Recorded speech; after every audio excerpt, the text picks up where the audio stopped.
여러분, 안녕하세요. 오늘 심층 분석 시간에 오신 것을 환영합니다. 자, 오늘은 정말 흥미로우면서도 조금은 소름 돋는 주제를 하나 가져왔는데요. 바로 초인적 인공지능이 가져올 실존적 위협, 그에 대한 네이트 소어스의 경고입니다. 뻔한 공상과학 이야기가 아니고요. 지금 이 순간에도 벌어지고 있는 아주 현실적이고 기술적인 팩트들을 낱낱이 파헤쳐 보겠습니다. 일단 이 질문부터 해보죠. AI가 정말로 우리 인류를 멸종시킬 수 있을까? 솔직히 터미네이터 같은 할리우드 영화에서나 나올 법한 얘기 같잖아요. 저도 처음엔 그렇게 생각했습니다. 하지만 놀랍게도 이 질문은 지금 AI 기술의 최전선에서 일하는 전문가들이 아주 진지하게 고민하고 있는 뼈 때리는 기술적 현실입니다. 자, 이 숫자 한번 보시겠어요? 10에서 25%. 이게 무슨 숫자냐면요. 지금 당장 AI를 앞다투어 개발하고 있는 선도적인 빅테크 기업 임원들이 직접 밝힌 확률입니다. 본인들이 막대한 돈을 쏟아부어 만들고 있는 그 기술 때문에 인류가 멸종할 확률이 최대 25%나 된다고 인정한 거예요. 여러분, 만약 추락할 확률이 10%인 비행기가 있다면 거기에 타시겠어요? 절대 안 타시겠죠. 그럼 오늘 다룰 핵심 내용들 빠르게 짚고 바로 들어가겠습니다. 1. 공상과학을 넘어서 2. 설계되는 것이 아니라 성장하는 것 3. AI가 욕망을 갖게 되는 과정 4. 무관심의 위협 5. 기업들의 AI 경쟁 마지막으로 6. 비행기 멈추기입니다. 자, 시작해볼까요? 첫 번째, 공상과학을 넘어서입니다. AI가 조만간 기술적 한계에 부딪힐 거라는 회의적인 시각도 꽤 많죠. 근데 생물학적으로 한번 접근해볼까요? 침팬지 뇌랑 인간 뇌가 얼마나 다를 것 같나요? 놀랍게도 생물학적 구조 자체는 시각 피질이든 해마든 사실상 완벽하게 똑같습니다. 인간한테만 있는 마법 같은 특별한 모듈? 그런 거 없어요. 유일한 차이는 그 똑같은 구조가 크기만 딱 4배 더 커다는 겁니다. 근데 그 4배의 크기 차이가 어떤 결과를 만들었죠? 한쪽은 나무에서 나뭇가지를 던질 때 다른 한쪽은 달 표면을 걷고 스마트폰을 만들었습니다. 지금의 AI 모델들도 마찬가지예요. 뭔가 새로운 코드가 추가되지 않더라도 단순히 모델의 크기만 기하급수적으로 커지면 전혀 다른 차원의 지능이 탄생할 수 있다는 얘기죠. 두 번째, 설계되는 것이 아니라 성장하는 것입니다. 여기서부터 진짜 무서워집니다. 우리가 흔히 아는 소프트웨어는 프로그래머가 꼼꼼하게 코드를 짜고 안전장치를 넣잖아요. 근데 현대의 머신러닝은 그렇게 안 만듭니다. 거대한 데이터 센터에 1조 개가 넘는 변수랑 텍스트 데이터를 냅다 들이붓습니다. 그 다음 무작위로 숫자를 막 배정하고요. 마지막으로 다음 단어를 맞출 때까지 그 엄청난 숫자의 그물망을 미세하게 조율합니다. 이걸 1년 내내 하는 거예요. 말 그대로 인간이 한 땀 한 땀 설계하는 게 아니라 거대한 전력을 먹여가며 스스로 성장시키는 방식인 거죠. 그렇다 보니 정작 이거 만든 사람조차도 AI 내부에서 이 숫자들이 정확히 어떻게 얽혀서 이런 기가 막힌 답변을 내놓는지 완벽하게 이해하지 못합니다. 완벽한 거대한 블랙박스인 셈이죠. 세 번째, AI가 욕망을 갖게 되는 과정입니다. 그냥 자동 완성 프로그램이 어떻게 주체성을 가지게 될까요? 여기서 잠수함의 수영이라는 개념을 떠올려 보시면 이해하기 쉽습니다. 여러분, 잠수함이 물고기처럼 꼬리 지느러미를 흔들면서 수영하나요? 아니죠. 프로펠러를 돌립니다. 방식은 전혀 다르지만 결국 물속으로 이동해서 목적지에 도달한다는 결과는 똑같잖아요? AI도 마찬가지예요. AI가 진짜 사람처럼 막 영혼이 생겨서 뭘 간절히 원할 필요는 없습니다. 그저 복잡한 문제를 풀기 위해 가장 효율적인 행동 패턴을 찾다 보면 그게 우리 눈에는 뭔가 엄청난 의지와 욕망을 가진 주체적인 행동과 완벽하게 똑같아 보인다는 겁니다. 구분할 수가 없는 거예요. 이게 그냥 이론적인 얘기가 아닙니다.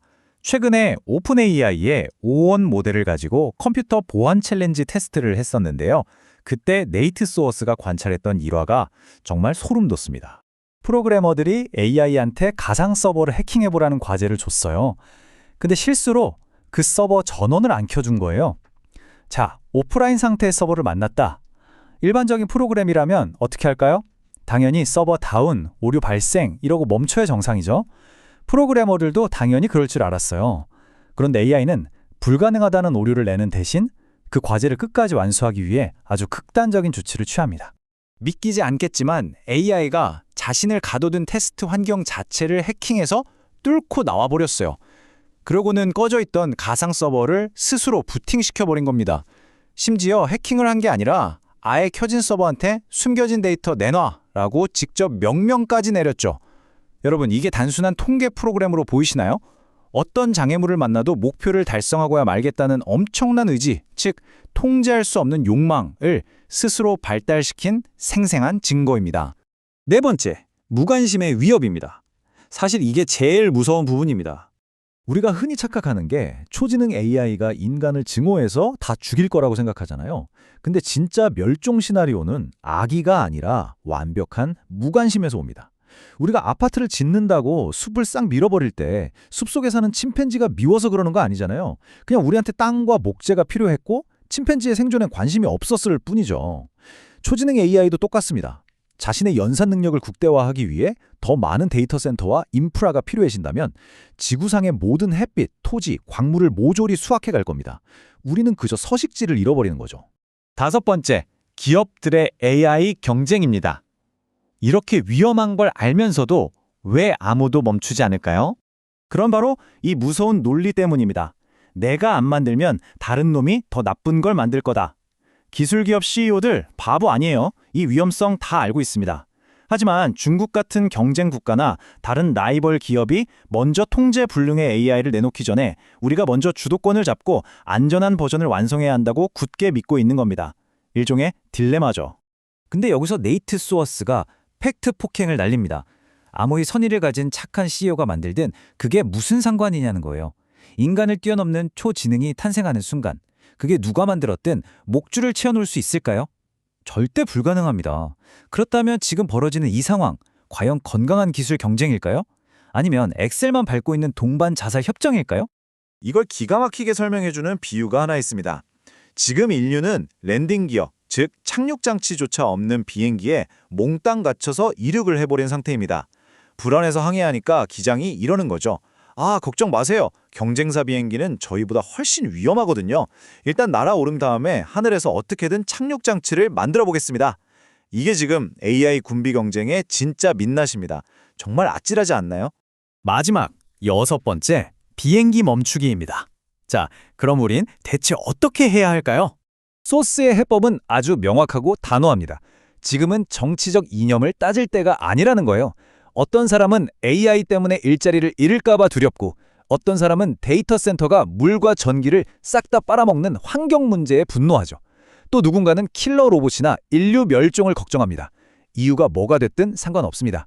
버니 샌더스 같은 좌파든 스티브 배넌 같은 우파든 전 세계가 하나로 뭉쳐서 이 폭주하는 비행기의 비상 브레이크를 당겨야 한다는 겁니다. 빅테크 기업들의 선의에 인류의 운명을 맡겨줄 순 없으니까요. 오늘 심층 분석을 마무리하면서 여러분께 질문을 하나 던지고 싶습니다. 우리는 과연 하늘을 날면서 기적처럼 착륙 장치를 뚝딱 만들어낼 수 있을까요? 아니면 당장 어떻게든 이 비행기를 멈춰 세워야 할까요? 확실한 건 하나입니다.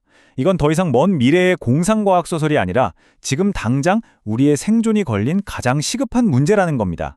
오늘 들려드린 이 묵직한 이야기 꼭 한번 곱씹어 보시길 바라며 저는 다음 시간에 더 흥미로운 분석으로 찾아오겠습니다. 끝까지 집중해 주셔서 감사합니다.